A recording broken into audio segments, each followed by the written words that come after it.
Buenos días, colchoneros. Como yo os avisé al final, os informé, al final del mercado de fichajes, una de las causas del parón en lo que era un mercado de fichajes que llevaba una inercia bastante importante en el Atlético de Madrid en julio, el parón en agosto se debió indudablemente, y hoy lo vamos a demostrar, al hecho de que se frenaran en seco las negociaciones para que el fondo de inversión Apolo estadounidense entrara en una pequeña participación en el Atlético de Madrid más una financiación para lo que es la ciudad del deporte que se está construyendo en los aledaños del estadio, ¿no? Esto yo en aquel momento dije, bueno, habrán tenido que realizar una due diligence, que ver las cuentas del club, que realizar una valoración que en aquel momento era de 2.500 millones de euros. Y eso nos daba pistas claras. Cuando un fondo de inversión valora un club en 2.500 millones de euros, quiere decir que eso estaba bastante avanzado y que habían hecho el trabajo nada barato de realizar la due diligence entre estos trabajos, una de las cosas que destacan es la valoración de la empresa, ¿no? Yo he estado en diversas compras de sociedades y este trabajo de la due diligence, pues en principio consiste en identificar a los socios con quién estás tratando, si realmente son los dueños de la sociedad, si lo son, en qué porcentaje lo son, hacer un pequeño informe ejecutivo de la sociedad, ver si tiene deudas, ver si le debe dinero al Estado en plan Hacienda o Seguridad Social, ver si tiene deudas con terceros, ver en qué situación está y luego analizar las cuentas. Coger los balances y la cuenta de resultados de los últimos 5 años y analizar las cuentas y ves si realmente lo que te están poniendo en esos números se corresponde con la realidad, porque es relativamente fácil descubrir a quién te está mintiendo en las cuentas, ¿no? Y hecho esto, Apolo dijo que al Atlético de Madrid le valía 2.500 millones de euros. Esa fue la valoración que realizaron de nuestro club. Pero esto se paró y las causas de que se parara ahora se conocen, ¿no? Y de ello hablaremos después. Pero quiero que tengáis en cuenta esto porque explica muchas cosas. Primero, y a pesar de que haya quien siga negándolo, el parón en los fichajes del Atlético de Madrid, puesto que con la financiación de Apolo venía una ampliación de capital y al pararse en aquellos parámetros la operación, se paró todo. Al no ser posible arrancar en agosto con aquella operación, se paró absolutamente todo porque te quedabas sin margen, sobre todo, a lo mejor no sin dinero, pero sí te quedas sin margen salarial, porque esa ampliación de capital en un 45% te permitía aumentar el margen salarial, lo cual lógicamente era muy perjudicial en aquel momento. No podías meter ya muchos más jugadores. Y de ahí vino ese pequeño parón y el hecho de que a partir de ese momento solo se cerrase un fichaje que ya era casi un hecho, que era el de Raspadori, y finalmente un fichaje residual como fue en modelo cesión por 1 millón cejo el de Nico González, ¿no? Esto deja la plantilla como la deja.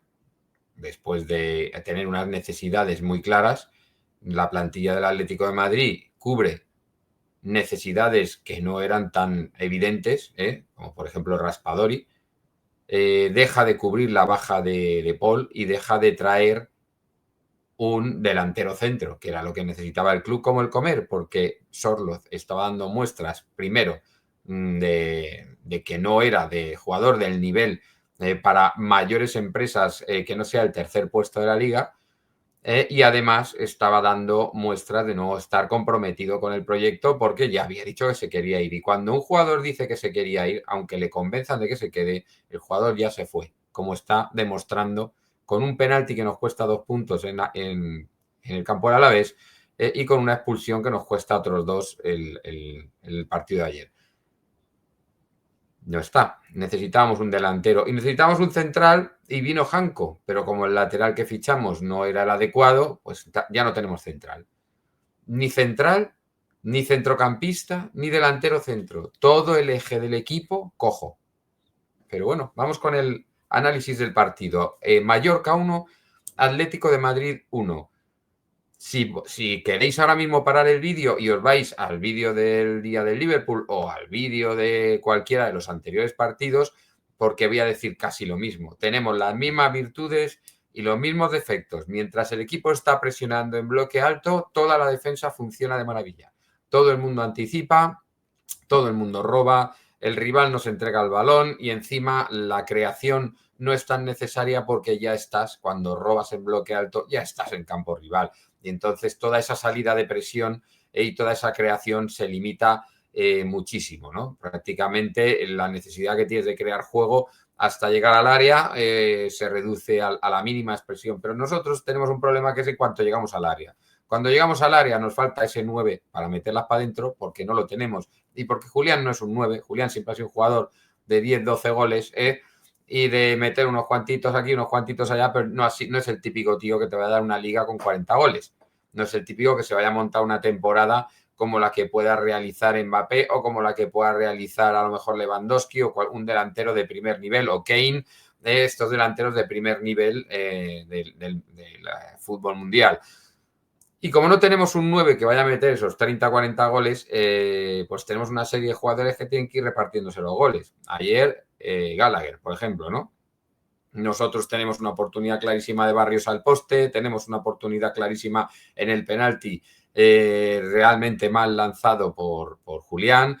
Tenemos muchísimos acercamientos, muchísimas llegadas, muchísimos remates. El portero es el mejor del equipo rival. Nosotros ayer tiramos a puerta 14 veces para meter un puñetero gol. El rival en todo el primer tiempo ni pisa el área y en todo el segundo tiempo prácticamente tampoco, porque diréis, no, bueno, pero al final estuvieron ahí echando balones, nos metieron un gol de cabeza, sí, sí, pero no, con el balón controlado dentro del área, el Mallorca yo creo que no lo pisa, tendría que volver a ver el partido, pero yo creo que no lo pisa en todo el partido, el área, con el balón controlado. Que echa balones al área, eso no es entrar con el balón controlado, eso es echar el balón al área a ver si suena la flauta, porque claro, ¿quién podía imaginarse, o sea, nos sorprendieron con Muriqui? ¿Quién pudiera imaginarse que le echarían balones a cabeza al toro este que tienen ahí metido de 2 metros, que te las pilla todas, que las puede dar mejor o peor, pero que todo balón que va al área lo toca de alguna manera?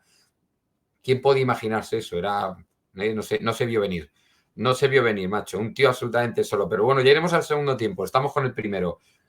El equipo del primer tiempo, si llega a tener un mínimo de tino, si llega a aprovechar el penalti, si llega a rematar alguna bien entre palos, resulta que te puedes ir fácilmente 2-3-0 al descanso, sin ningún problema. Ahí estaban emergiendo y funcionando nuestras virtudes, defendiendo arriba, bloque alto, y fácil llegada al área, porque llegamos fácil al área. Es en el área, cuando entramos, alguien pisa el cable, se apagan las luces y ahí se queda el equipo a tientas, ¿no? Y era el momento de haber dejado un partido sentenciado y haber, teniendo en cuenta que jugamos contra el Rayo entre semana, teniendo en cuenta que luego viene el Madrid, pues oye, tener un partido más plácido, pero no se sentencia el partido, en el segundo tiempo se sigue dominando, pero ya el dominio no es tan grande y luego vienen los cambios, y cuando vienen los cambios, el descojone, ¿no? Porque hay un primer cambio en el cual se mete a Molina, que es el que parte al equipo. Entra Molina, creo recordar que entra Griezmann, o sea, hay un cambio triple ahí, creo que el otro es Gallagher. Hay un cambio triple ahí en un momento en el que el partido necesita otra pausa, y que es un autoengaño, ¿no? Porque el otro día Molina no hizo mal partido, el día del Liverpool, pero el día del Liverpool, cuando entra Molina, estábamos tocando a zafarrancho. Os he dicho 1000 veces que Molina es un jugador que en confianza está en cero, en la técnica que tenía, por lo que sea, la vendió o la alquiló y ya no está en su poder, y que ahora mismo no es jugador de fútbol prácticamente, pero que es un jugador que en sus mejores momentos se ha sentido muy bien en partidos rotos. ¿Por qué? Porque es un jugador que tácticamente también es un desastre. O sea, si el jugador tácticamente es un desastre, técnicamente es un desastre y encima mentalmente está por los suelos porque tiene el ánimo absolutamente roto, joder, ¿sabes? Lo único que le queda es que corre, pero ayer lo primero que hizo fue perder un balón que flipas y luego ser superado una y otra vez por un Tarvir Gili, que es un jugador que te pones a mirar quién es, y es un chaval joven, pues que tiene buenas maneras, que tiene su técnica, que tiene su regate, pero que con el Mallorca presentándose en este partido con un punto no había logrado, y le queda mucho todavía por explotar, por mejorar y por progresar. No es un jugador que digas, es que lógicamente, ¿cómo va Molina a tener un buen partido si le ha tocado a Virgili? O Virgilio, como queréis llamarle. Claro, ¿cómo va a poder hacer un buen partido si le ha tocado este Miura? Pues no es ningún Miura Virgilio, es un jugador prometedor, es un jugador joven que tiene futuro, pero le queda mucho por hacerse. Lo que pasa es que se encontró ayer el caramelo Molina. Le regateó, entró en el 82, Virgili, le regateó 6 veces. Da el pase del gol, lo da con Molina a 6 metros. Pero Molina, cabrón. O sea, puedes estar mal técnicamente, puedes estar mal tácticamente, puede ser que estés derrumbado psicológicamente, pero físicamente, por lo menos estar cerca del tío, macho. Por lo menos que el pase no sea cómodo. Claro, si el tío puede medir la intensidad del aire, la densidad atmosférica, el tamaño del césped, si lo han cortado como a él le gusta, a ver si el balón está bien hinchado, a ver dónde está Muriqui, a ver dónde están los defensas. El tío pudo tirar, trazar líneas con el portángulos, hacer lo que le diera la gana, porque tenía 6 metros para dar el pase. O sea, nosotros con los que sufrimos en bloque bajo, con lo que sufrimos en balones aéreos, le das 6 metros para que dé un pase. Pero claro, todo esto viene de los cambios, de la entrada también de Sorloz, de una serie de historias en las cuales el equipo, que era absolutamente dominador, de repente te encuentras que has metido una serie de gente que no solamente nos suma, sino que resta. Un Molina que no solo nos suma, sino que resta. Un Sorloz que te dura 6 minutos porque hace una torpeza en una jugada que todos sabemos que no debería haber sido expulsado porque no está ni la agresividad ni la fuerza necesaria como para que sea roja directa. Para mí era amarilla de libro. Amarilla de libro, juego peligroso, fuera. No es juego violento. No es juego violento. Por mucho que digas que le da con la planta, que no sé qué, no es una patada violenta. No le va a hacer daño. En ningún caso el jugador sufre ni el más mínimo daño. Y para mí es amarilla de libro. Pero bueno, vamos, si nos vamos a que el día anterior le endiñan con los tacos en la cabeza a un jugador de... Ahora mismo no me acuerdo quién, porque me quedé casi dormido. Me eché la siesta en el partido del Madrid contra el Español, pero un jugador del Madrid le endiña con los tacos en la cabeza y le hace sangre a un jugador del Apuado, creo que fue, del Español. Y eso no fue nada. Vaya por Dios, ya empezamos. Y aquello no fue nada. Y ayer esa expulsión, o sea, patada con los tacos en la cabeza y sangrando el jugador, no es nada. Y un contacto leve, que es verdad que es con la planta por delante y que te lo puedes ahorrar, es roja directa. Los del Madrid callados, claro, los del Madrid hoy no protestan, la prensa de esto no va a hablar, lógicamente, porque la prensa no va a hacer esa comparación, la haría al revés. O sea, si Sorloz le hubiera metido los tacos en la cabeza al jugador del Mallorca, hubiera salido sangrando y no hubieran sacado ni tarjeta, y en el caso contrario hubiera sido roja y hubieran expulsado al jugador del Madrid por una entrada como la de Sorloz, ahora mismo la prensa estaría bramando, pero como es al revés, hacemos como que no pasa nada, como lo que lleva pasando en estas 5 jornadas y decimos no podéis quejaros porque estáis jugando muy mal. No, pues ayer no jugamos muy mal. Ayer simplemente no tuvimos los huevos de meter el gol en el primer tiempo y en el segundo ya el equipo se vino abajo táctica, espiritualmente y de todas las maneras mente con la expulsión de Sorloz. Y nos equivocamos muy gravemente porque con 10 yo creo que éramos capaces de seguir dominándole. Dejas una defensa de 3, metes 5 tíos en el centro del campo, dejas 2 tíos arriba y le sigues dominando el partido al Mallorca, seguro. Pero bueno, como me van viniendo los cabreos, me estoy desestructurando. Estábamos en el momento de la expulsión de Sorloz, momento en el cual ya el Mallorca había llegado un par de veces echando el balón a la olla, ¿no? No como en el primer tiempo, que ni siquiera apareció por el área del Atlético de Madrid. Y el Atlético de Madrid también había desperdiciado un par de oportunidades en la segunda parte, es decir, que podíamos también haber marcado antes, pero nos encontramos con el 0-0 y la expulsión de Sorloz.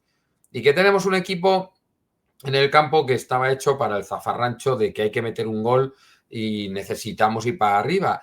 Y resulta que nos encontramos con estar uno menos y que ya el cuerpo te pide, o le pide al club, o le pide al equipo, o le pide al universo que nos metamos atrás. Porque nadie sabe quién pide que nos metamos atrás. Todo el mundo duda de dónde viene esa querencia, ¿no? De, bueno, pues vamos a meternos atrás. Y resulta que en la primera contra que tenemos metemos gol.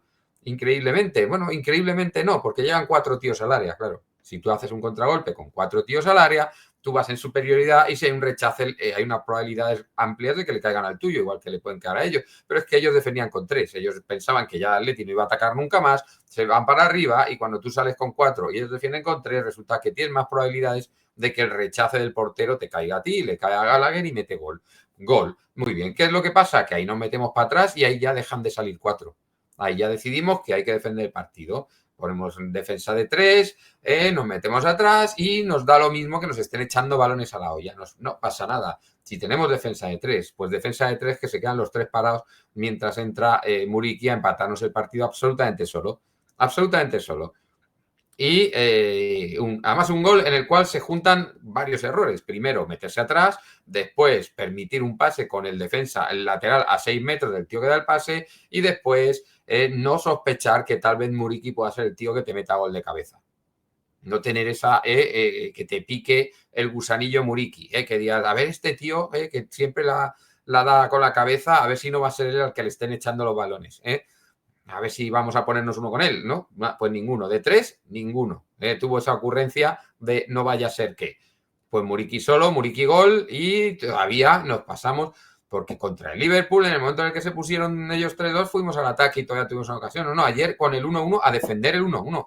No, por favor, después del partido que habíamos hecho, terminar el partido defendiendo el 1-1 es vergonzoso. Es vergonzoso, macho. Tienes que tener otro temperamento, tienes que tener otras ganas de lucir ese escudo y esa camiseta. No puede ser, ¿no? Y a mí eso es lo que más me apena. Lo que más me apena es que son partidos, ahora mismo tenemos 3 empates y una derrota que tenían que haber sido 4 victorias. Si es que teníamos que estar, podíamos haber tenido un tropiezo en uno de estos partidos por todos los motivos que se nos han juntado, que si el árbitro no sé qué, que si uno hace un penalti cuando no lo ve, que si una contra en un córner nuestro. Y otra cosa, nos hemos tirado 70 minutos atacando un ataque-defensa y todos los córners que hemos tirado, macho, ¿qué pasa con los córners? Cuando tú sabes que los rivales se te van a cerrar atrás, van a hacer lo que hizo el Mallorca, que por cierto, los golpes sin balón del Mallorca, ni una tarjeta, que cada vez que un jugador daba el balón, un jugador de Atleti le daba el balón a uno y le tiraba una pared, le hacían un placaje. A Barrios le metieron entre el hombro y el codo en la cara, macho, para que no pudiera avanzar. De eso no fue nada. Eso no es nada. El árbitro no se enteró ni de una de esas. Otra a Lenormand, otra a Nico. De esos placajes, macho, si tú en esos placajes sacas tarjeta, que es tarjeta, a lo mejor tienen que dejar de hacerlo si puedes atacar mejor, ¿no? Y te puedes mover mejor sin balón. Pero bueno, ahí lo dejo, yo ahí lo dejo, macho, vaya arbitraje. Pero bueno, ya digo, y la otra parte del arbitraje ya la hemos comentado, pero reincido en ella, que si lo de ayer es expulsión, ¿qué pasó el otro día en la patada en la cabeza a Puado, que ahora mismo no recuerdo lamentablemente quién fue, del Madrid, pero que eso quedó en el limbo? Se fueron a la pausa de hidratación y lo dejaron pasar. Eso es surrealista. Pero bueno, todo se junta. Si cuando hay fiesta, todos se apuntan, Y ya digo que al final los jugadores del Mallorca diciendo que creen que habían merecido ganar. Claro, porque has estado el tiempo de descuento echando balones a la olla, has merecido ganar. No tengamos jeta. Si el Atlético de Madrid hubiera hecho bien los deberes antes de la temporada, en los fichajes y durante los partidos, y hubiéramos sido un poquito competitivos, el Atlético de Madrid podía llevar los 15 puntos. Pero perfectamente. Y sobre todo porque es que son 5 partidos en los que nos hemos puesto por delante en los 5. O sea, esto me lo dices a mí en 2014, en 2015, en 2016 y me descojono. O sea, yo me acordaré toda mi vida que un partido Atlético Madrid-Real Sociedad entre semana, un día con un frío de cojones, no sé qué, sacamos en el minuto 2 un córner y se mete el Íñigo Martínez, que todavía juega en la Real Sociedad, se mete gol en propia meta en el minuto 2, de cabeza. Va a despejar hacia su portería, va a despejar y va, pum, mete un cabezazo por toda la escuadra, un golazo que flipa, mete. Y al lado había un chaval, amigo mío, que había traído otro compañero suyo que era de la Real. Y le dije, digo, te puedes ir a casa. Digo, ya te puedes ir a casa. Un partido entre semana de estos que estáis molestando, de liga, de no sé qué, tal. Le digo, si te quieres ir a casa, vete porque no va a pasar nada. Aquí ya se ha acabado el partido. Y además es que en el minuto 4 sacamos otro córner y metemos el 2-0. Y ya sí que le dije, ahora sí que yo me voy. No sé tú, pero el partido se ha acabado. Aquí no va a pasar absolutamente nada. Y os juro, no sé si recordáis alguno de ese partido, no pasó nada más. 2-0 en el minuto 5 y el resto del partido fue tramitar que pasaran 85 minutos. Así, y en la Real Sociedad aún quiero y no puedo. Y eso ahora es al revés. O sea, ahora ya no nos puedo meter atrás. Antes era 95 minutos atrás y no pasaba nada porque ni siquiera llegaban a entrar al área con el balón, y ahora son 5 minutos atrás y que te puedan meter 3. Son 5 minutos atrás y que te puedan meter 3 el todopoderoso Mallorca, que venía con un punto, que venía con guerra civil dentro del equipo por problemas de los cambios y de yo quiero jugar y de no sé qué, y con absolutas malas sensaciones. Pues, ¿dónde va a resucitar el Mallorca? Con el Atlético, como todos. Y entonces, el equipo, a mí que alguien me diga por qué se mete atrás cuando en nuestra plantilla, como he dicho en otros días, no tenemos jugadores que sepan defender en bloque bajo. El único jugador de los que terminaron el partido que sabe defender en bloque bajo es Janko. Todos los demás son jugadores... vosotros veis el nivel que tiene Lenormand en la selección defendiendo todo el partido arriba. Da un nivelazo que flipas, y con el Atleti, mientras estamos en bloque alto, Lenormand da un nivel tremendo. En cuanto lo mandas adentro del área, Lenormand se pierde. Lenormand ya ahí está en otras batallas, está despistado, está agarrando al rival, está que no se entera.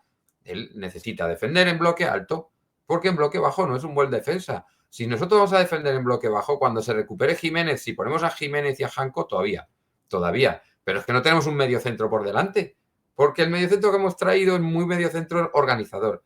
El mediocentro que está lesionado, por cierto, que es Cardoso, cuando tiene el balón es un mediocentro que lo hace muy bien y que distribuye bien, pero en defensa no es un mediocentro que sea el que necesitábamos, que tenga esas cualidades defensivas para meternos atrás. Con lo cual es que tenemos un equipo que no se puede meter atrás.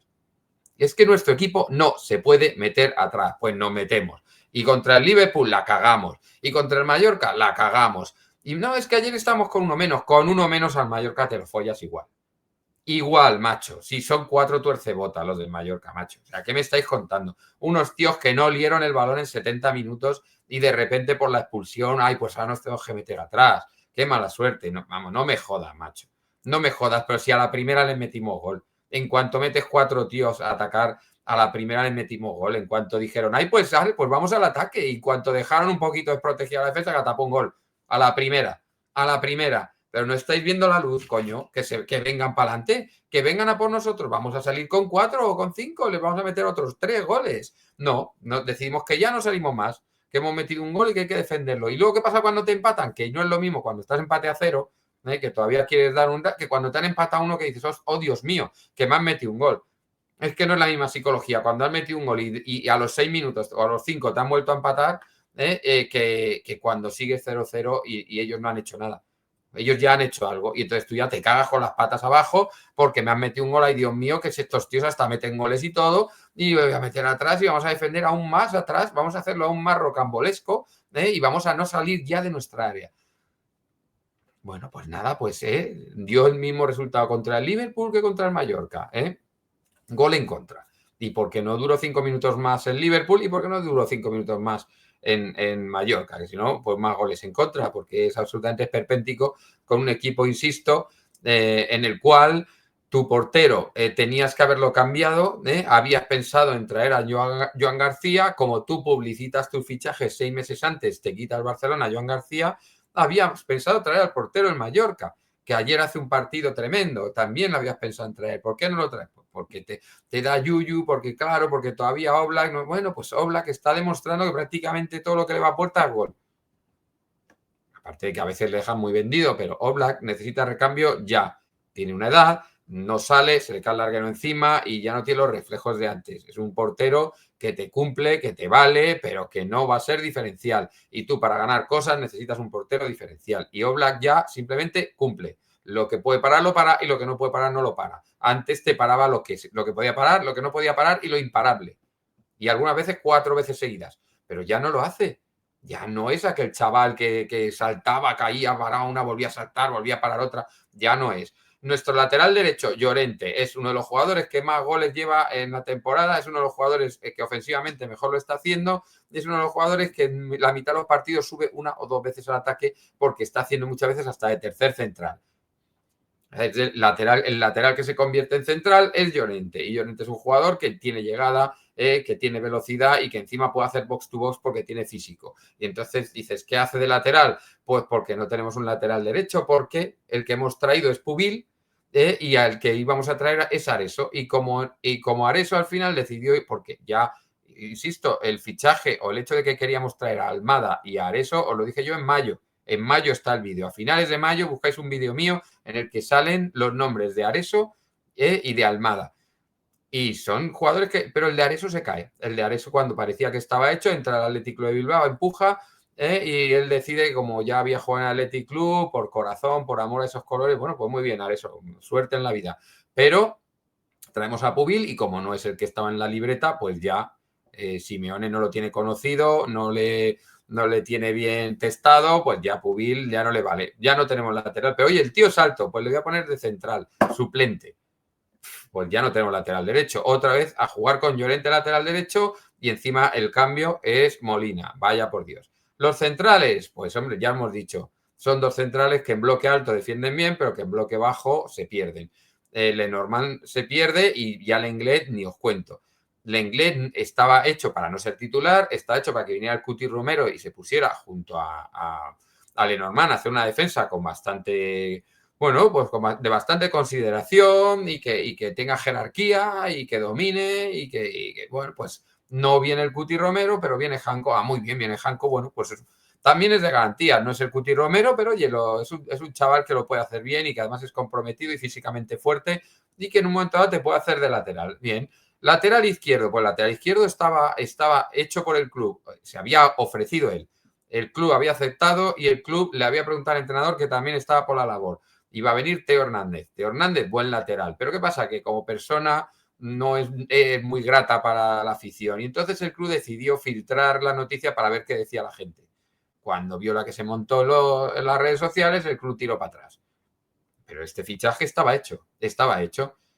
¿Teo Hernández iba a jugar con el Cholo? Vamos que se iba a jugar. Vamos que se iba a jugar. El Cholo tenía clarísimo. ¿Quién viene en vez de este hombre?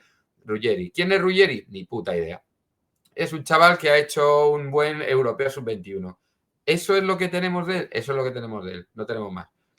¿Eso es motivo para traerle de lateral izquierdo titular al Atlético de Madrid un jugador? Pues lógicamente no. ¿En qué condiciones se le trae? Pues en unas condiciones surrealistas. Insisto, lo he dicho todos los años que ha habido Eurocopa, Mundial, no sé qué, que tú no puedes traer al lateral izquierdo de Eslovaquia porque haya hecho una buena Eurocopa. Porque el lateral izquierdo de Eslovaquia, que juega en el Hajduk Lahavlek, ese jugador está más fresco que una lechuga y corre que te... Claro, y está jugando contra un tío del Paris Saint-Germain o del Barcelona o del Bayern de Múnich o del Madrid o del Atleti, que ha jugado 97 partidos, que están reventados en julio, y que han llegado todos a cuartos de finales de la Champions, a semifinales de Copa y que han jugado 800.000 minutos. Y llegan todos en un estado físico que nada tiene que ver con el lateral izquierdo del Hamlet Asker Club. Ese ha jugado 20 partidos porque tiene una liga de 15 equipos y está más fresco que una lechuga. Y tú no puedes picar en fichar a ese pavo. Y decir, coño, pero cómo corre el cabrón este, ¿no? Y le fichas y claro, te llevas una mierda pinchando un palo, porque en el momento en el que se iguala en físico a todos los demás, empieza una temporada nueva y que ya no es el que más corre, pues ya te das cuenta de lo que has fichado. Al calor de un campeonato corto no puedes fichar a un pavo, tienes que tenerle visto, tienes que tenerle escautado, tienes que saber cómo juega, con quién se acuesta, cómo se llama su padre, si sus amigos son buena o mala influencia, si se lesiona con facilidad, si se alimenta bien. Tienes que saberlo todo del tío. ¿Dónde mea? ¿Dónde caga? ¿Dónde duerme? Todo lo tienes que saber. No tienes que decir, ay, coño, ¿cómo corre este tío que no conoce nadie? Y que tiene un nombre exótico. Oye, fichémosle. Pues, eso es lo que hemos hecho con Ruggeri. Ruggeri, ¿qué pasa? Pues que no lo ha pedido el entrenador, no le gusta y a tomar por culo. ¿Y qué cogemos? Al central que hemos fichado le ponemos de lateral. Ya nos falta central. Joder, y todavía estamos por la defensa. Y todavía estamos por la defensa. El centro del campo se va. Necesitábamos un 5, lo fichamos. Pues es un 5 con peros, porque es un 5 que hace muy bien de 5 en ataque, muy mal de 5 en defensa. Ya tenemos peros con el 5. O sea que nos vuelve a invitar a defender arriba, no a irnos para atrás. ¿Qué pasa con Rodrigo de Paul? ¿Lo sustituye alguien? Nadie. Nadie sustituye a Rodrigo de Paul. Fundamental. Un jugador que era clave en el esquema del Cholo, que el Cholo hasta el último minuto quería que se quedara, pero que él se quería ir a jugar con su amigo a Miami. Entonces, te quedas sin él. Bueno, las bandas, vamos a mejorar las bandas, venga, vamos a traer un sustituto que pueda pelearle el puesto a Giuliano. Venga, pues venga. ¿Y a quién nos traemos? Pues nos traemos a Nico en el último momento por 1 millón, un jugador que ofrecía dudas y que, bueno, que no está dando mal rendimiento teniendo en cuenta las dudas que traíamos con él, y le ponemos ¿dónde? En la banda izquierda, faltaría más, no vaya a quitarle el sitio a Giuliano. Tenemos a Baena y Almada, pues los ponemos cambiados de sitio. Y usamos un 4-2-3-1 que a día de hoy ha muerto el 4-2-3-1. Estamos en un 4-4-2 burdo con un centro del campo que en el momento en el que el contrario sube un poco las líneas no domina el partido. Vaya por Dios. Claro, a ver cuando vuelvan estos dos, si vuelven a la titularidad, volvemos al 4-2-3-1, que sería insisto, que lleva años siendo el dibujo que necesita este equipo. En el 9, ¿a quién tenemos? Pues tenemos a Julián, que no es 9. Que Julián el 4-2-3-1 le puedes poner en el lado izquierdo perfectamente. Y si tuviéramos un 9 de garantías, jugaría el 9 de garantías y se asociaría con Julián, se asociaría con Almada y se podría asociar con Baena. Incluso podríamos utilizar a estos 3 jugadores alternándolo en todas las posiciones de ese 3 que va por detrás del 1 y olvidarnos un poco en algunos partidos de Giuliano. Pero parece ser que eso no va a pasar. Y sigue jugando Coque porque, claro, en el momento en el que se te lesionan los jugadores del centro del campo, pues tiene que salir Coque porque es el único que tiene criterio, pero en el momento en el que te metes atrás, Coque no vale ni para tomar por culo. Coque es un jugador que en el momento en el que recupera el balón cerca del área te puede dar un pase bastante más vertical, pero cuando él está moviendo el balón en nuestro campo, en el círculo central, no tiene profundidad.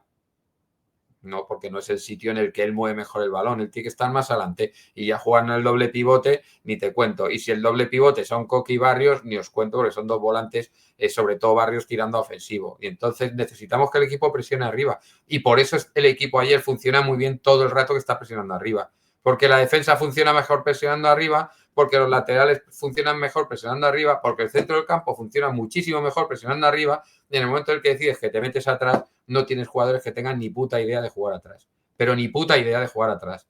No nos pueden generar en 10 minutos, desde que metemos el gol en el 80, 10 minutos más la prolongación, no nos puede generar todos los balones que nos metieron a la olla los del Mallorca. No puede ser que se quedaran con el balón y fuéramos incapaces de retenerlo o de llegar a la portería al rival. Es que es increíble. Es que es increíble. Es increíble. Pero bueno, ya es que más no lo puedo decir. Insisto, nuestras virtudes. Salida de presión, muy buena. Estamos saliendo muy bien de presión. Manejo del balón, muy bueno. La circulación del balón y la zona de creación, muy bueno. 3 zonas tiene el campo. Zona de riesgo, que es donde te presionan. Salida de presión, ahí hay que salir con movimientos bien estructurados y automatizados. Nada de improvisar, nada de inventarse cosas raras, nada de arriesgar. En esa zona de riesgo, se llama zona de riesgo por algo muy concreto. Hay que salir de presión con los movimientos preestablecidos y con velocidad y con movimiento sin balón y teniendo los apoyos necesarios para que funcione perfectamente. Se está haciendo muy bien. Zona de creación, pues donde empieza ya a elaborar la jugada para llegar a la zona de finalización. La zona de creación, pues también hay muchos movimientos preestablecidos, también hay que intentar no arriesgar mucho el balón y hay veces que la tocamos en exceso, que nos cuesta demasiado avanzar a la zona de finalización. Zona de finalización, ahí lo dejamos en el debe, porque ahí no funcionamos, ahí no terminamos ni de generar los protocolos, los movimientos, los automatismos necesarios para que haya remates en ventaja, y cuando tenemos remates en ventaja no tenemos ese 9 que la meta para adentro. Estamos fallando ocasiones clarísimas, incluyendo un penalti. Y eso lastra muchísimo. Bueno, el hecho de que el primer remate a palos que nos hagan a nosotros sea gol y que nosotros en 14 metamos uno es un dato para analizar muy detenidamente. Entonces, nosotros cuando tenemos el balón, de las 3 zonas hay 2 que lo manejamos muy bien y uno en el que somos deficientes, ¿vale? Deficientes, digo, en cuanto a nota, ¿no? Insuficientes, vamos a decir, para que no quede feo. Pero es que es tan mala la nota que yo diría que estamos entre el 1 y el 2 en finalización. Luego está cuando el balón lo tiene el rival. Pues nosotros cuando estamos en bloque alto, incluso en bloque medio no lo estamos haciendo mal, pero cuando nos metemos atrás somos un desastre. Y entonces de 3 zonas que hay para defender, el bloque alto bien, muy bien, de hecho yo creo que notable o sobresaliente. En bloque medio vamos a darle un aprobado, pero estamos en un 0, en un 1 en bloque bajo porque estamos regalando puntos. Con lo cual, en 3 zonas del campo, tanto en ataque como en defensa, hay 2 que nos van valiendo y una que en la que somos un desastre.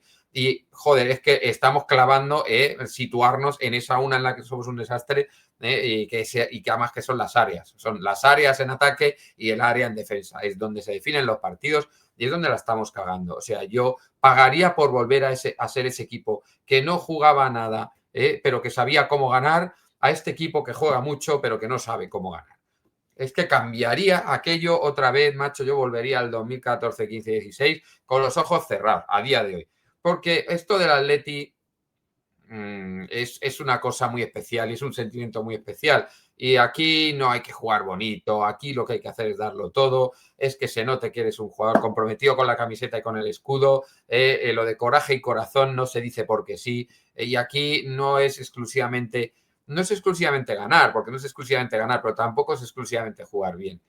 Aquí es competir. Y hay una gran diferencia entre jugar bien y competir.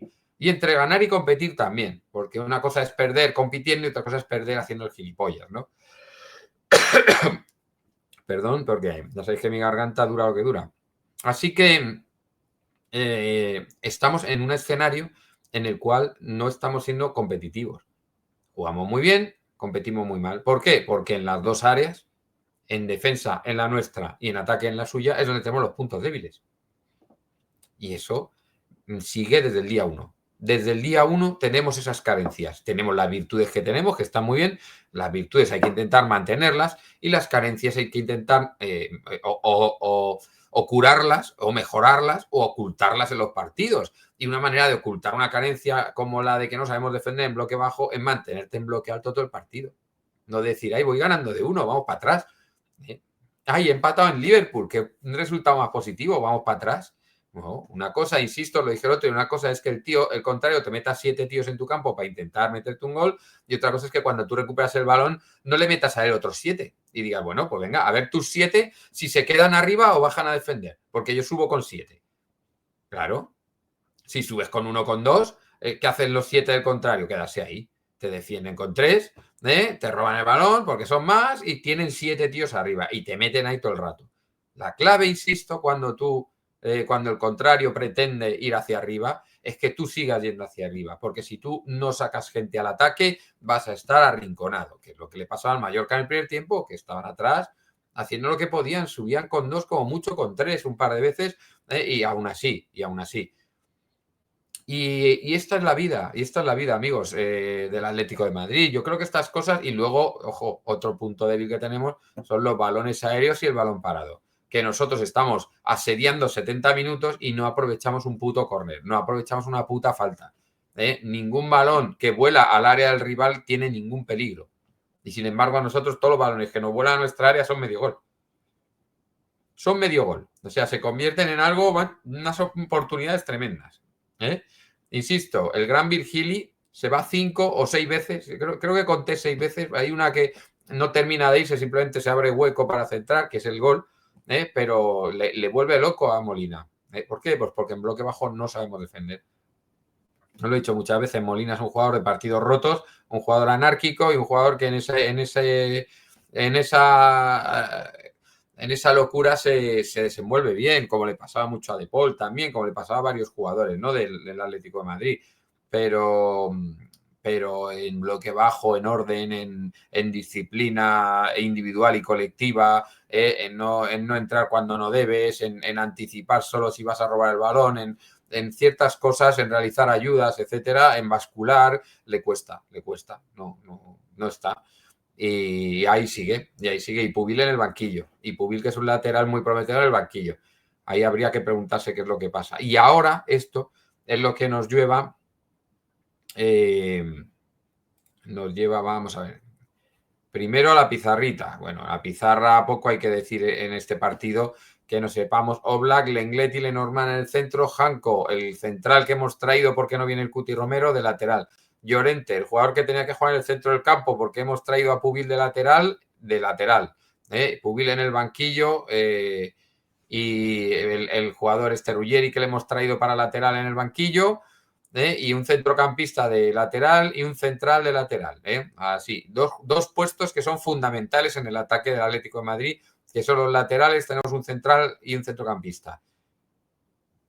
Barrios y Coque en el centro, lógicamente ninguno de los dos puede funcionar de stopper si nos metemos atrás, y lógicamente el equipo fue para arriba.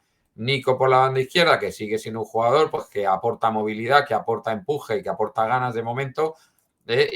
Juliano, que ya sabemos que tampoco renuncia al esfuerzo y le falta un poquito de calidad como para ser el titular absolutamente indiscutible del Atlético de Madrid, pero ahí sigue. Y Julián y Raspadori arriba, un Raspadori que no termina de tener tampoco suerte, que se mueve, que lo intenta, que intentó un par de pases filtrados que tenían muy buena pinta, pero que no hubo suerte. Bueno, pues un jugador que no termina de tener suerte de momento y que también es un fichaje absolutamente misterioso. Y Julián, que está en una forma no óptima, pues lógicamente también el equipo lo nota muchísimo, ¿no? Que un jugador como Julián, que el año pasado él solo salvaba puntos ganando 1-0 los partidos, pues este año está pues bastante perdido, bastante fuera de forma y sin acierto. Claro, luego salen Sorloz, Molina cuando sale se te viene para la banda, Llorente se te viene al centro del campo, y al final también sale Ruggeri y tenemos esto. Tenemos tres centrales, Lenormand, Lenglet y Janko. Ruggeri viene aquí a la... Uy, me deja una G, bueno, no pasa nada. Y arriba queda Griezmann porque Sorloz fue expulsado. Este es un 5-3-1. ¿Qué es lo que pasa con esto? Pues lógicamente con Coque más centrado, Llorente más aquí, bueno. Con Gallagher, Coque y Llorente, pues tienes salida física con Gallagher y con Llorente, pero no terminamos de salir, porque en el momento en el que tú robas un balón y lo mandas directamente hacia Griezmann, que no tiene la velocidad como para ser ese jugador que te meta al equipo rival en el campo contrario, pues en el momento en el que tú no juegas con Coque, Gallagher y Llorente y mandas el balón para adelante, Griezmann ese balón no te lo puede aguantar, no está, ni físicamente ni técnicamente, ni está en ese momento en el que te puede aguantar pero bueno, ese balón ahí he desaparecido. Ahora, ya estoy. Esto, desde que me cambiaron el programita, siempre desaparezco, o sea que no os asustéis. Y vamos a volver al principio otra vez con esta noticia, ¿no? Esta noticia en la cual nos aparece Apolo que negocia en exclusiva la entrada en el Atlético de Madrid. Bien, la última información, claro, yo esto el viernes salió esta noticia, salió aquí en este medio, en El Economista, salió en Expansión también, pero yo por la tarde dije, vamos a ver qué nos cuentan en el programa de Uría al respecto y, joder, Uría... Entre Uría, el Martínez Caja y alguno más inventándose cosas, yo creo que cualquiera que viera ese programa no se enteró de nada de lo que pasó. Entonces voy a ver si yo, alguno de los que en aquel programa no se enteraron de nada, les puedo aclarar las cosas, ¿no? Se habla de... de hecho, lo que hicieron fue leer la noticia de Expansión literalmente e interpretarla a su manera.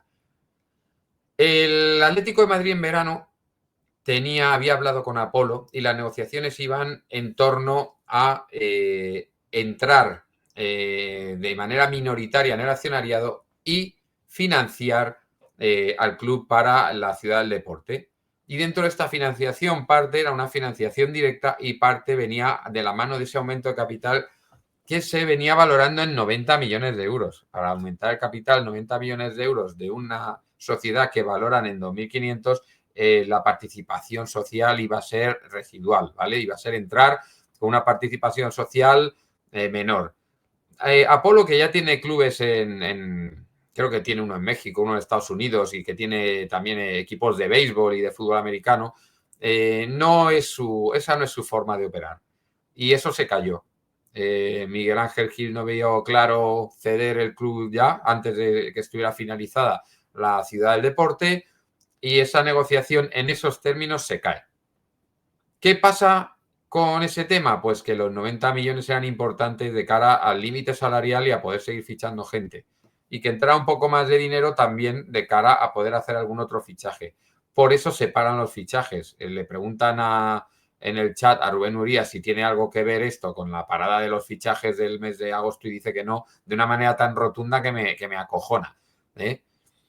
Es absolutamente clave esta situación en la parada de los fichajes. El hecho de que te dejen de entrar aproximadamente los 90 millones de ampliación de capital más una financiación que en aquel momento andaba entre los 200 y los 300 millones, ya me contarás la ampliación de capital que te da límite salarial y los 200, 300 millones que puedes destinar una pequeña parte a fichajes y una parte mayoritaria a la ciudad del deporte, ya me dirás si no tiene que ver con la parada en las negociaciones y en las incorporaciones de jugadores. Vamos, fundamental. Pero bueno, decimos que no de una manera tan tajante que a lo mejor tiene razón y el que está equivocado soy yo, ¿no? ¿Qué es lo que pasa? Que antes hablamos de una participación menor y una pequeña financiación, o una financiación no tan pequeña para el tema del estadio. Y sin embargo, ahora estamos hablando de entrada como socio mayoritario. Es decir, básicamente comprar el Atlético de Madrid. No vas a comprarlo al 100%, pero una participación superior al 50%, ¿no? Y ya os he dicho antes que el hecho de que en julio Apolo tuviera valorado al Atlético de Madrid en 2.500 millones era muy significativo, porque eso quiere decir que ya has hecho la due diligence y que tu interés es bastante cierto, bastante importante, porque si no gastas lo que vale una due diligence, no realizas ese gasto ni en dinero ni en tiempo de realizar todo lo que es la due diligence, que aparte de la valoración de la entidad a comprar, pues realizas otra serie de trabajos que son también bueno, pues farragosos y que llevan tiempo, insisto, y dinero, porque tienes que pagar a las personas que realizan este trabajo, ¿no? Y el hecho de que hayas llegado a una valoración de 2.500 millones quiere decir que la due diligence estaba terminada, ¿no? Y que a partir de ahí llegaba la negociación. ¿Qué es lo que pasa ahora? Que esa valoración, y por eso no he hecho el vídeo hasta el lunes, porque yo quería, una vez visto la noticia de Expansión y del Economista, una vez visto lo que dijeron en el programa de Uría, que fue una interpretación, como la puede interpretar cualquiera, ¿no? de la noticia, pues yo quería informarme mejor, ver en qué términos se estaba realizando esta negociación y poder dar algún dato un poquito mayor y poder poner en el tapete lo que es la realidad, ¿no? Porque en el programa de Uría del viernes se estaba hablando de inversión de unos 4.000 millones de euros y la gente pensaba que era coger 4.000 millones de euros y ponerte a fichar jugadores, ¿no? Pero coño, pues con esto fichamos a Lamine Yamal, a Lewandowski, a todos los que queramos, ¿no? Nos traemos a Vitinha, nos traemos con 4.000 millones, nos podemos traer a todos. Entonces, claro, la gente ya empezó a hacerse pajas de todo lo que se podía hacer con 4.000 millones. Y esto no es exactamente así, ¿no? La inversión iba a rondar los 3.000 millones. La valoración que se había realizado inicial del club sube de 2.500 a 3.000 millones. ¿Qué quiere decir esto? Que ahí había una diferencia entre lo que decía Miguel Ángel Gil y lo que pretendía Apolo que valiera o que fuera el valor del club. El valor del club ahora se centra entre 3.000 y 3.200 millones. Son entre 500 y 700 millones más que lo que había puesto sobre el tapete Apolo al principio. ¿Por qué? Porque cambia el escenario. Apolo ya no quiere tener una parte del accionariado menor y financiar las obras. No, ahora lo que quiere es coger el control del club, con lo cual ha cambiado muy mucho el escenario. Y Miguel Ángel Gil, pues, está por la labor siempre y cuando la valoración sea más la que tiene el Atlético de Madrid que la que ha realizado Apolo. Y la negociación y el valor de negociación del club en el cual se van a mover va a estar en el entorno de los 3.000 millones. El club dice que vale 3.200, es decir, Miguel Ángel Gilmarín y sus socios, y Apolo decía que valía 2.500. Y nos vamos a situar en el entorno de los 3.000. Y con 3.000 millones, si queremos que Apolo sea el accionista mayoritario de esa inversión que va a realizar Apolo, que decían que 4.000 millones, que no es ni de lejos 4.000 millones, hay que tener en cuenta que 1.700 millones tienen que ir a comprar las acciones, porque las acciones no las regalan. Miguel Ángel Gil es el dueño de gran parte de las acciones, pero no solo Miguel Ángel Gil, es decir, aquí estamos viendo la noticia en la cual nos están diciendo que tiene que negociar con 4. Son Miguel Ángel Gil, Ares Management, que también tiene una parte de ese 70% que tienen el grupo Miguel Ángel Gil, Ares Management y Enrique Cerezo, que tiene el 70% de las acciones, Ares tiene aproximadamente el 30% y Enrique Cerezo tiene aproximadamente el 17%. Y luego está Quantum Pacific, que es ese polémico capital judío, que tiene también un 28%, si no recuerdo mal, ¿no? Bueno, pues tiene que negociar con los cuatro y tiene que llegar para de ser socio mayoritario y partiendo de esa base de que el valor final que se le va a dar al club va a ser 3.000 millones, tiene que llegar a los 1.600, 1.700 millones para ser socio mayoritario. Con lo cual ya nos podemos olvidar de esto y es que luego viene la ampliación de capital. ¿Por qué? Porque la ampliación de capital es fundamental para la financiación de la ciudad del deporte. Porque si tú metes financiación pura y dura, vas a deberla. Hay que devolverla. La diferencia entre ampliación de capital y financiación de terceros es que la ampliación de capital la ponen los socios a fondo perdido. Es decir, que la parte que ponga de capital social extra para esa ampliación de capital, Apolo, será una parte extra en la cual ayude a tener ese 50, más del 50%, pero cuando tú aportas capital a la sociedad, no te lo debe la sociedad. Sin embargo, cuando tú financias, la sociedad te lo debe. No es lo mismo que entre el dinero en tu patrimonio neto, es decir, a fondo perdido, a que entre en tu pasivo, es decir, a devolver.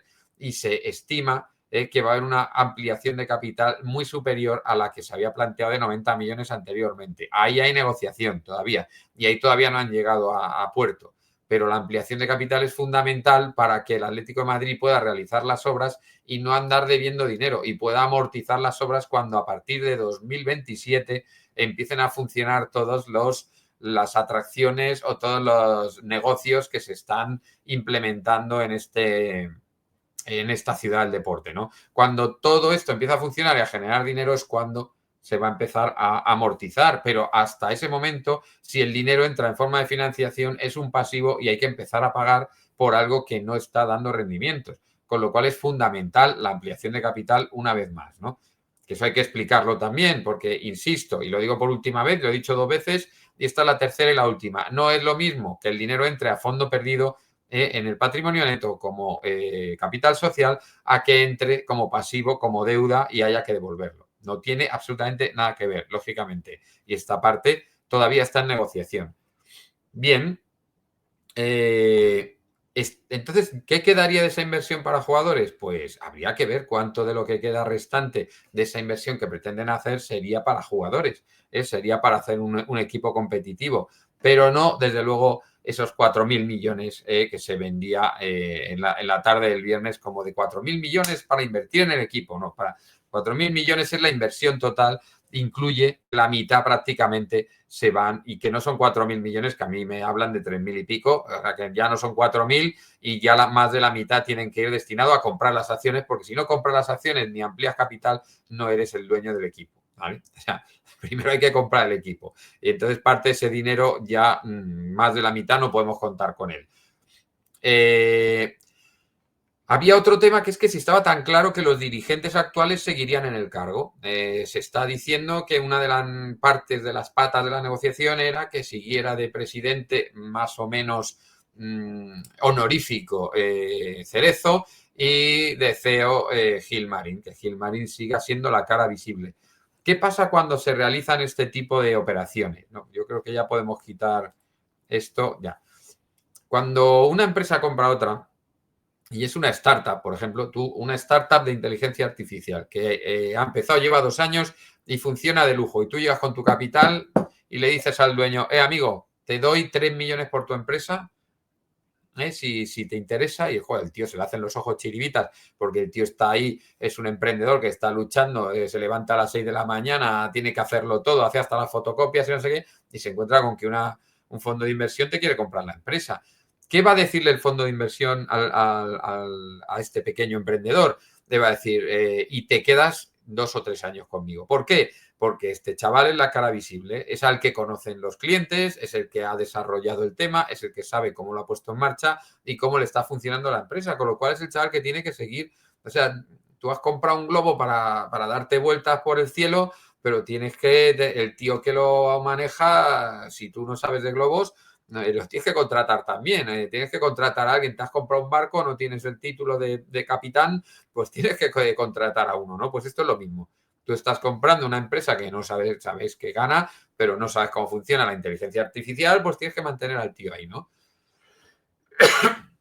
Y esto es muy habitual, que se mantenga la cara visible del tío que ha llevado esto a salir adelante y a ser competitivo, ¿no? Insisto, porque es al que conocen y del que se fían los clientes.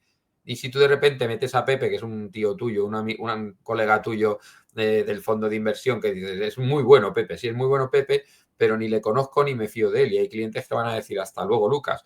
Entonces prefieren que siga siendo esa cara visible del anterior propietario, el que siga apareciendo en los anuncios, el que siga apareciendo en las reuniones con los clientes, el tío del que se fían, el tío al que conocen, y que Pepe vaya entrando poco a poco de la manita de este señor, y que cuando ya todo el mundo conozca a Pepe, este señor dé un paso a un lado y se vaya a las Bahamas con sus 3 millones de euros. Esto funciona así, ¿no? ¿Qué es lo que pasa con el Atlético de Madrid? Que se está hablando de hacer algo parecido. Pero el Atlético de Madrid no es ninguna startup, no es una entidad que nadie conozca, no es una afición desconocida que no se sabe cómo vaya a salir, si va a ir a apoyar a su equipo o no. No es algo nuevo que haya que cuidar. Y no está tan claro, porque allá donde han ido estos de Apolo han tirado todo abajo, ¿no? El director deportivo, el presidente, el CEO de la sociedad, o sea, los Bucero, los Gilmarín, los Cerezo, incluso Simeone, porque también suelen poner un entrenador que a ellos les gusta, estarían en muy serio riesgo de salir por la puerta inmediatamente. Y a pesar de que se dice que esto es una parte de la negociación, no está ni mucho menos tan claro que vayan a tragar los de Apolo con poner 1.600, 1.700 millones de euros y que siga manejando el club el que estaba. Ellos son intervencionistas, ellos ponen su dinero y ellos gestionan su dinero. Y aquí es donde empiezan las serias dudas de qué va a ser del Atlético de Madrid en el momento en el que nos convirtamos en el club de un fondo de inversión, ¿no? Aquí es donde a mí me entra un poquito la nostalgia y la pena. Que pueden ser tipos como los que llevan el Liverpool, que lo lleven a lo más alto, o como el Altani, alguno de estos con el Paris Saint-Germain, pero también nos podemos encontrar con Peter Lynch de la vida y poder tener un problema serio, ¿no? Porque es gente que pone dinero y que lo que quiere es ver dinero. Esta gente no viene aquí a la gloria de los aficionados del Atlético de Madrid. Esta gente, si pone dinero, es porque quiere ver dinero. No es gente que invierta en algo para palmar dinero, para que sea divertido, para que sea un juguetito. Para algunos es un juguetito el club. Se lo compran jugadores, venden, salen en la foto, saludan a los rivales que son más conocidos, no sé qué. Para algunos dueños el club es un juguetito. Pero esta gente es un fondo de inversión y se va a deshumanizar el club. Seguro, se va a deshumanizar seguro.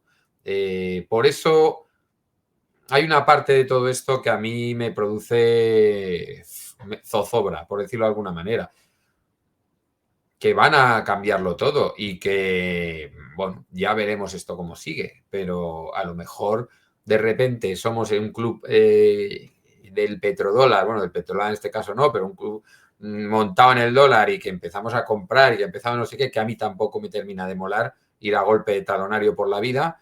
Porque me parece que tiene mucho más mérito ganarle la liga al Madrid de Ronaldo y al Barcelona de Messi con Fernando Torres o con Diego Costa. Es que me parece que tiene muchísimo más mérito tener un equipo de gente que sienta al Atlético de Madrid, un equipo de gente que ama a los colores y que besa el escudo con pasión y, y con honradez, un equipo que lucha y que logra sacar los resultados con esfuerzo y con sudor, con pundonor, y que pelea contra los grandes, a ser un equipo machacatalones, que vamos a tu casa y te cogemos a tu mejor jugador, a la casa de otro y también, y ahora hemos montado un equipo que flipas y ahora vamos a arrasar a todos.